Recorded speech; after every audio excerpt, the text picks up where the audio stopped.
The Million Puppet March started out as the Million Muppet March, but the people who own the copyrights to the Muppets stopped them from using the word Muppet.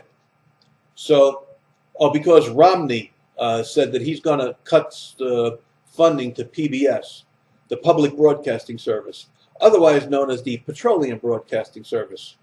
So you're out there dressed up like big yellow birds, protesting on behalf of a corporation that doesn't give a shit about you, protesting for a TV show that doesn't give a shit about you, protesting against a political candidate, Romney, who doesn't give a shit about you, protesting on behalf of the current president, who doesn't give a shit about you.